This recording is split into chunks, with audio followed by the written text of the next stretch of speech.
Hello everyone. आज है 24 मई, साथ ही संडे है। और संडे के दिन आप सभी को मालूम है कि हम करते हैं वीकली रिवीजन।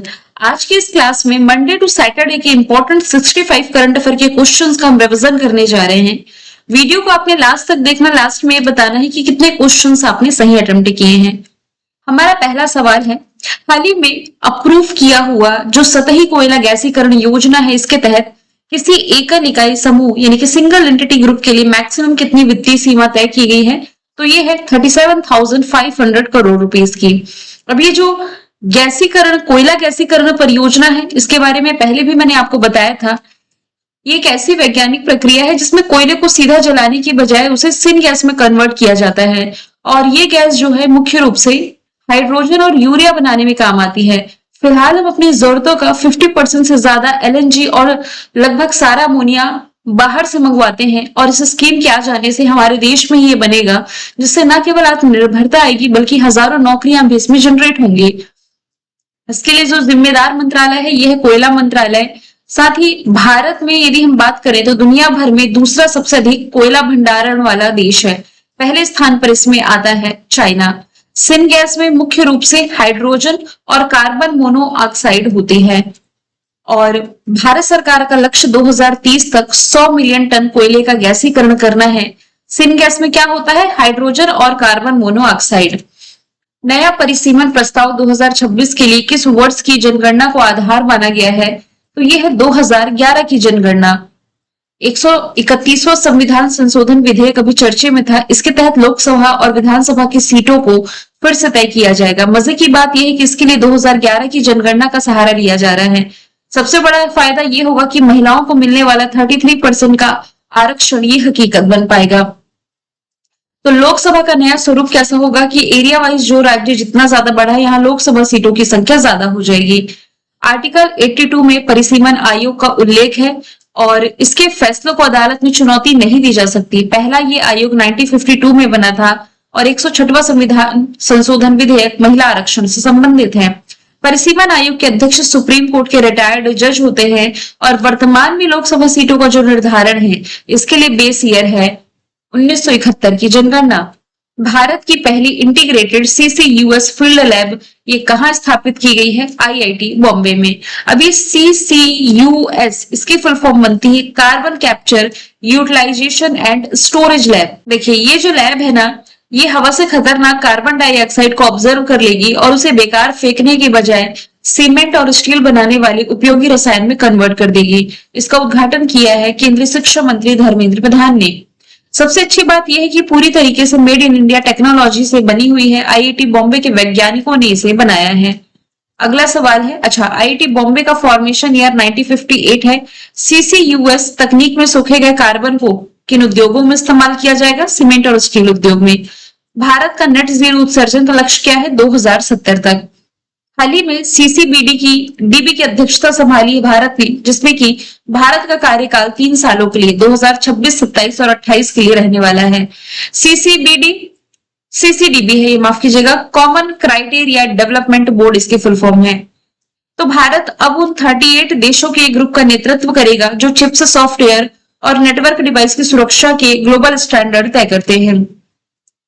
नेक्स्ट क्वेश्चन है, भारत का पहला ऑटोनोमस लड़ाकू विमान का नाम क्या है जिसका उत्पादन पुर्तगाल में किया जा रहा है? तो काल भैरव इसका नाम हो जाएगा। ऑप्शन डी राइट आंसर है। बैंगलोर स्थित company Flying Wedge Defence and Aerospace द्वारा इसका निर्माण किया गया है। मतलब कि नाटो देश जो है पुर्तगाल, यहां पर इसका निर्माण किया जा रहा है। नेक्स्ट है, किस राज्य में गंगमा जतारा महोत्सव का आयोजन किया गया? तो इसका आयोजन रिसेंटली आंध्र प्रदेश में तिरुपति जिले में किया गया है। किस स्थान पर एयरबस C295 नामक भारत का पहला निजी तौर पर मिलिट्री विमान बनाया जा रहा है? तो इसका निर्माण जो है ये किया जा रहा है वडोदरा, गुजरात में। ऑप्शन सी राइट आंसर है। इसके लिए कंपनी और साझेदारी किसके बीच है? इसका निर्माण टाटा एडवांस सिस्टम लिमिटेड और एयरबस के संयुक्त उपक्रम द्वारा किया जा रहा है वडोदरा के हारनी क्षेत्र में। भारतीय वायुसेना के लिए कुल 56 विमानों का सौदा हुआ है। इसमें 16 विमान तो सीधे स्पेन से बनकर के आएंगे, बाकी 40 का निर्माण भारत में ही होगा, वडोदरा में। रतेंद्र नाथ बोस को किस विधानसभा का अध्यक्ष नियुक्त किया गया है? तो ये पश्चिम बंगाल विधानसभा के अध्यक्ष है, जो कि ये रिसेंटली नियुक्त कर दिए गए हैं। किस राज्य ने जीआई प्रमाणित अदरक की खेती के लिए अदरक मिशन शुरू किया है? तो ये मिजोरम के द्वारा शुरू किया गया मिशन है। नेक्स्ट है, किसे दक्षिण एशियाई भारत तोलन महासंघ का अध्यक्ष नियुक्त किया गया? तो ये सहदेव यादव हो जाएंगे। Kalyan Chaubey all India football federation के अध्यक्ष है। Badminton world federation athlete panel में पीवी सिंधु शामिल की गई हैं और इंडियन ओलंपिक एसोसिएशन की अध्यक्ष पीटी उषा हो जाएंगी। भारत के पहले सैटेलाइट टैग किए गए गंगा सॉफ्ट शेल कछुए को किस राष्ट्रीय उद्यान में छोड़ा गया है? तो ये असम के काजीरंगा राष्ट्रीय उद्यान में रिसेंटली छोड़ा गया है। इस कछुए को लुप्त प्राय प्रजाति दिवस जो 15 मई को मनाया गया, इस मौके पर छोड़ा गया। वैज्ञानिक नाम है निल्सोनिया गैंजेटिका और आईयूसीएन की रेड लिस्ट में इसे इंडेंजर्ड की कैटेगरी में रखा गया है। ब्रिक्स विदेश मंत्रियों की बैठक का आयोजन रिसेंटली किया गया था राजधानी दिल्ली में, जिसमें कि भारत को रिप्रेजेंट किया है विदेश मंत्री एस जयशंकर ने। इस बार जो ब्रिक्स समिट होगा इसकी थीम है building for resilience, innovation, corporation and sustainability. Bharat Netherlands द्विपक्षीय शिखर सम्मेलन के दौरान गुजरात के धोलेरा में सेमीकंडक्टर फैब स्थापित करने में सहयोग करने के लिए डच कंपनी एएसएमएल ने साझेदारी करी है। किसके साथ? टाटा इलेक्ट्रॉनिक्स के साथ। ऑप्शन सी राइट आंसर हो जाएगा। अभी भारत के प्रधानमंत्री नरेंद्र मोदी जी का जो नीदरलैंड का दौरा था, हालांकि नार्डिक देशों के दौरे पर थे, जहां पर कुछ महत्वपूर्ण समझौते हुए हैं, जैसे कि road map of India Netherlands strategic partnership 2026 to 2030 और इंडियन पैसिफिक रीजन में सुरक्षा सहयोग के लिए समझौता हुआ है। डच सरकार और लीडन यूनिवर्सिटी ने 11वीं सदी के कुल 24 ताम्र पत्रों को भारत को सौंप दिया है और भारत को सेमीकंडक्टर हब बनाने की दिशा में टाटा इलेक्ट्रॉनिक्स और डच कंपनी एसएमएल की भी साझेदारी हुई है। भारत का पहला समर्पित मानव हाथी संघर्ष अनुसंधान केंद्र किस टाइगर रिजर्व में स्थापित किया जा रहा है? तो ये पलामू टाइगर रिजर्व है। ये है कहां पर? झारखंड में। भारत और यूएई के बीच रणनीतिक पेट्रोलियम रिजर्व समझौते के तहत 30 मिलियन बैरल तेल कहां स्टोर होगा? यूएई के फुजैरा में, कर्नाटक के बैंगलोर में, आंध्र प्रदेश के विशाखापट्टनम में और ओडिशा के चांडीखोल, इन सभी जगह इमरजेंसी में भारत इन तेल का इस्तेमाल है जो कि कर सकेगा। समाचारों में रहा नागा टिटन चया फुमेंसिस, ये क्या है? दक्षिण पूर्व एशिया में पाया गया अब तक का सबसे बड़ा जीवाश्म डायनासोर है ये। डब्ल्यूएचओ ने किस देश में इबोला वायरस के प्रकोप को मई 2026 में ग्लोबल हेल्थ इमरजेंसी घोषित किया? तो अफ्रीकी कंट्री कांगो लोकतांत्रिक गणराज्य और युगांडा में इसके प्रकोप के कारण इसे ग्लोबल हेल्थ इमरजेंसी है जो कि घोषित कर दिया गया है। इबोला वायरस में सबसे पहली बार 1976 में इसकी पहचान इबोला नदी के पास की गई थी कांगो में, इसी के नाम पर इसका नामकरण किया गया है। प्रधानमंत्री नरेंद्र मोदी को किस देश ने royal order of the polar star degree commander grand cross से सम्मानित किया? तो इन्हें रिसेंटली स्वीडन ने इस प्रतिष्ठित सम्मान से सम्मानित किया है, स्वीडन की क्राउन प्रिंसेस विक्टोरिया के द्वारा। हर साल अंतरराष्ट्रीय संग्रहालय दिवस जो मनाया जाता है मई महीने की 18 तारीख को, इस दिन को मनाए जाने का उद्देश्य है समाज में संग्रहालय की भूमिका और हमारी सांस्कृतिक विरासत को संरक्षित करने के महत्व के बारे में अवेयरनेस बढ़ाना। इस बार की थीम है म्यूजियम यूनाइटिंग अ डिवाइडेड वर्ल्ड। किस देश में संयुक्त राष्ट्र फोरम ऑन फॉरेस्ट का 21वां संस्करण आयोजित किया गया? तो ये रिसेंटली अमेरिका के न्यूयॉर्क शहर में आयोजित किया गया था 11 से 15 मई तक। किस राज्य में भारत की पहली एसएमई वाणिज्यिक सेमीकंडक्टर चिप उत्पादन इकाई स्थापित की गई है? तो ये राजस्थान में स्थापित की गई है। इसे सहस्त्रा सेमीकंडक्टर प्राइवेट लिमिटेड द्वारा 150 करोड़ की लागत से विकसित किया जा रहा है। राजस्थान के भिवाड़ी में इसका वर्चुअली उद्घाटन किया है आईटी मंत्री अश्विनी वैष्णव ने। इसे ऑफिशियली तौर पर यूके में भारत का उच्चायुक्त नियुक्त किया गया है।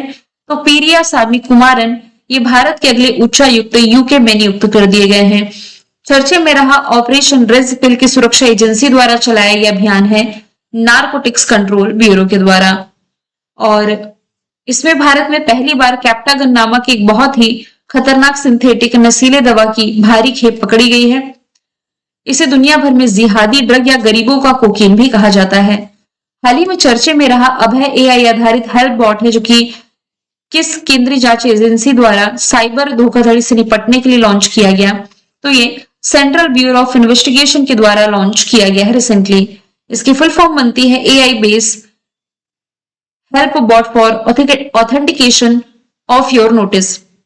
ये देश का पहला ऐसा उन्नत डिजिटल प्लेटफॉर्म है जो रियल टाइम में आम नागरिकों को ये जांचने की सुविधा देता है कि उन्हें मिला हुआ कानून असली है या नकली। सीबीआई के महानिदेशक प्रवीण सूद दोबारा बने हैं, ये करंट का फैक्ट है। 32 बार माउंट एवरेस्ट पर चढ़ाई करने का वर्ल्ड रिकॉर्ड किसने बनाया है? कामी रीता शेरपा ने। ये नेपाल से ही बिलोंग करते हैं। सबसे पहली बार 1994 में ये चढ़े थे। हाल ही में UIDAI के मुख्य कार्यकारी निदेशक या अधिकारी के रूप में किसकी नियुक्ति की गई है? सौरभ विजय की। प्रधानमंत्री नरेंद्र मोदी को किस देश ने royal order of the polar star degree commander grand cross से सम्मानित किया? तो ये क्वेश्चन रिपीट हो गया, जिसका आंसर हमने देखा स्वीडन है। इसके अलावा हाल ही में किस देश ने प्रधानमंत्री नरेंद्र मोदी जी को 32वां अंतरराष्ट्रीय सर्वोच्च सम्मान प्रदान किया? तो ये नॉर्वे है। और नॉर्वे के हाईएस्ट सिविल ऑनर का नाम है grand cross of the royal Norwegian order of merit. एशियाई भारोत्तोलन चैंपियनशिप 2026 का आयोजन कहाँ किया गया, जिसमें भारत ने जीते हैं 10 मेडल? तो ये गुजरात के गांधीनगर में आयोजित किया गया। भारत ने 1 सिल्वर और 9 ब्रॉन्ज जीते हैं। अगला सवाल है, हाल ही में इराक के नए प्रधानमंत्री कौन बने हैं? तो हाल ही में अली फलीकादिम इराक के नए प्राइम मिनिस्टर बने हैं, जिसकी कैपिटल बगदाद, करेंसी इराकी दिनार है। किस देश ने भारत को चोल राजवंश के ऐतिहासिक अरमैगलम ताम्रपत्र सौंपे हैं? तो ये नीदरलैंड के द्वारा सौंपे गए हैं। नेक्स्ट है विश्व उच्च रक्तचाप दिवस, जो कि मई महीने की 17 तारीख को मनाया जाता है। इस बार की थीम है मिलकर हाइपरटेंशन पर नियंत्रण, कंट्रोलिंग हाइपरटेंशन टुगेदर इस बार की थीम है।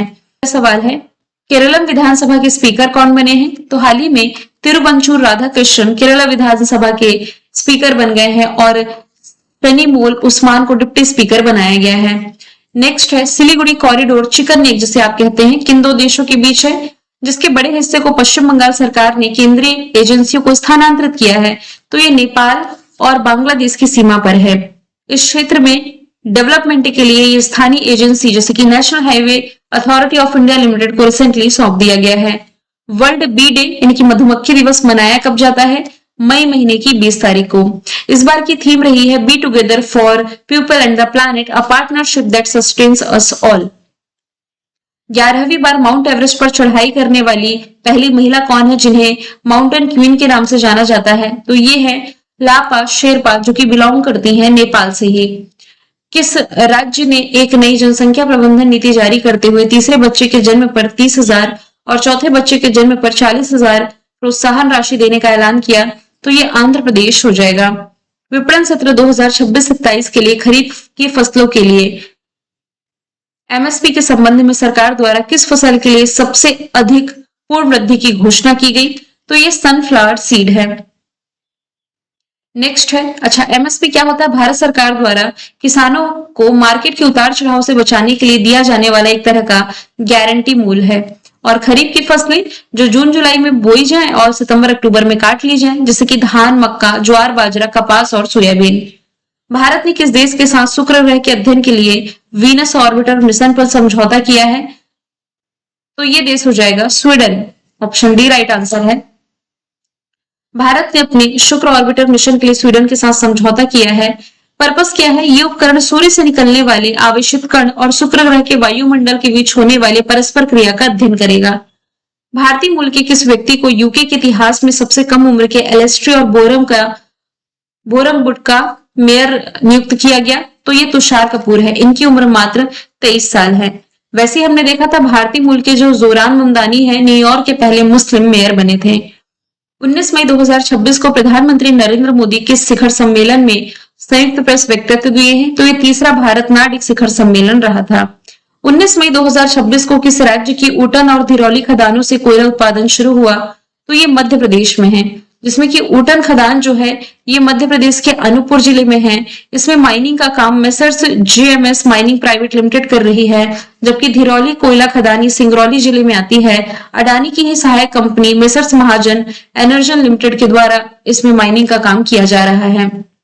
हाल ही में कौन सा देश अमेरिका को पीछे छोड़ते हुए बांग्लादेश का दूसरा सबसे बड़ा व्यापार भागीदार देश बना? तो ये अपना ही देश भारत बना है। अभी भी देखा जाए तो बांग्लादेश का सबसे बड़ा ट्रेड पार्टनर ये चाइना बना हुआ है।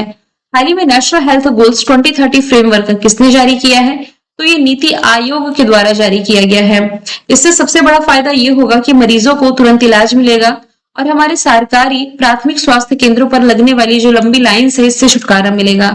नीति आयोग का स्ट्रक्चर में यदि आप देखें तो अध्यक्ष देश के प्रधानमंत्री ही होते हैं, उपाध्यक्ष अशोक लाहिड़ी हाल ही में बने हैं, सीईओ निधि चिब्बर है। हाल ही में सुर्खियों में रही स्वदेशी नेविगेशन प्रणाली नाविक की फुल फॉर्म ये है नेविगेशन विथ इंडियन कॉन्स्टलेशन।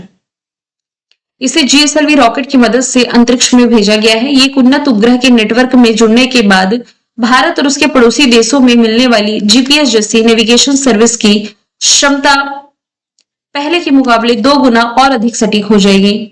हाल ही में भारत ने किस वैश्विक संस्था के साथ मिलकर के ग्रीन कार्बन क्रेडिट इनिशिएटिव की शुरुआत की है? तो ये यूएनडीपी के साथ मिलकर के भारत ने रिसेंटली इसकी शुरुआत कर दी है।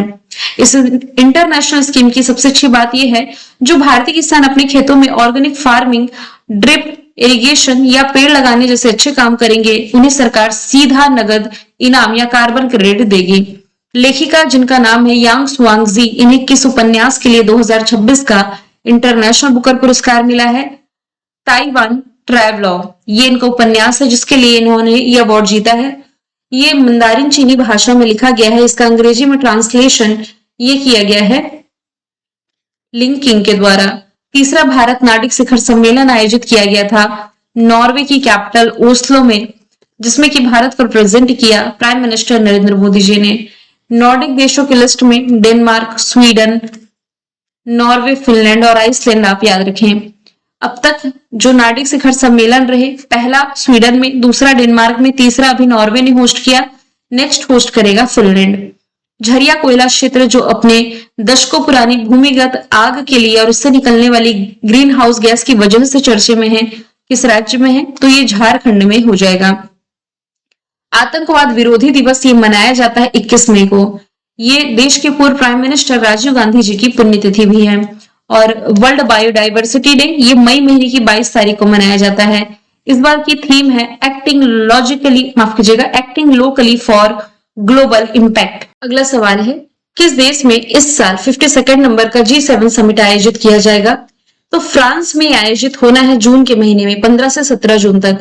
भारत हालांकि G7 का पार्ट नहीं है, तभी भी प्राइम मिनिस्टर नरेंद्र मोदी जी को इस सम्मेलन में विशेष अतिथि के रूप में पार्टिसिपेट करने के लिए आमंत्रित किया गया है।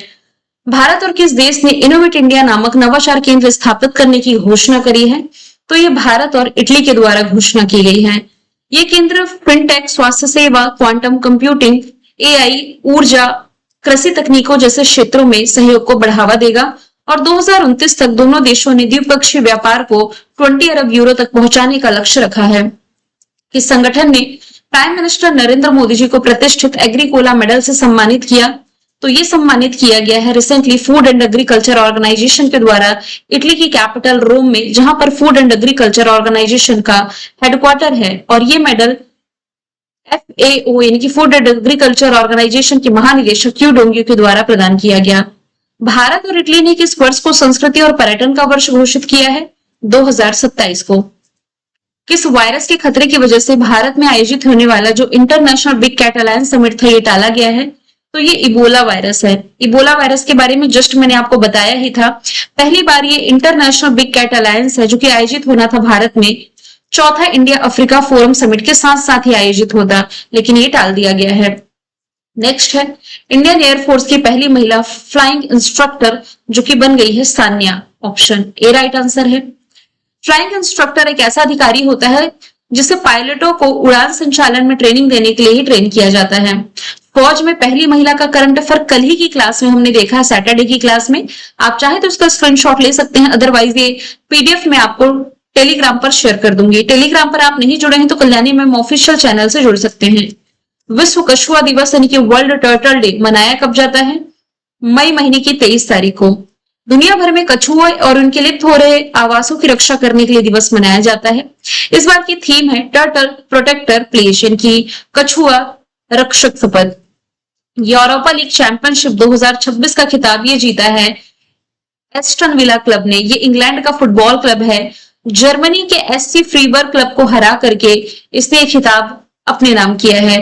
भारतीय मूल के 2 वैज्ञानिक जिन्हें साउथ अफ्रीका के highest civilian honour order of मोंकोए से सम्मानित किया गया। तो ये है प्रोफेसर सलीम अब्दुल करीम और प्रोफेसर कीर्तन। ये रहा बी एंड सी इसका राइट आंसर हो जाएगा। इन्हें यह अवार्ड मिला क्यों है? तो देखिए, दोनों वैज्ञानिकों को स्वास्थ्य के क्षेत्र में इनके द्वारा दिए गए अहम कंट्रीब्यूशन के लिए प्रेसिडेंट सिरिल रामाफोसा के द्वारा सम्मानित किया गया है। 1952 में खत्म हो चुके अफ्रीकी चीतों को किस प्रोजेक्ट के तहत भारत में फिर से लाया गया है? तो ये प्रोजेक्ट चीता हो जाएगा। सितंबर 2022 में यानी कि अब से 4 साल पहले लगभग प्रधानमंत्री नरेंद्र मोदी जी ने अपने जन्मदिन के मौके पर नामीबिया से लाए गए 8 अफ्रीकी चीतों का पहला बैच मध्य प्रदेश के कुनो नेशनल पार्क में छोड़ा था। हालांकि बाद में फिर ये साउथ अफ्रीका और बोत्सवाना से भी लाए गए थे। किस राज्य में भारत का पहला एआई मंत्रालय स्थापित किया जाएगा? केरलम में। मतलब कि एआई आर्टिफिशियल इंटेलिजेंस करके एक अलग विभाग ही होगा और वरिष्ठ नेता पीके कुन्हाली कुट्टी इस मंत्रालय का प्रभार संभालेंगे।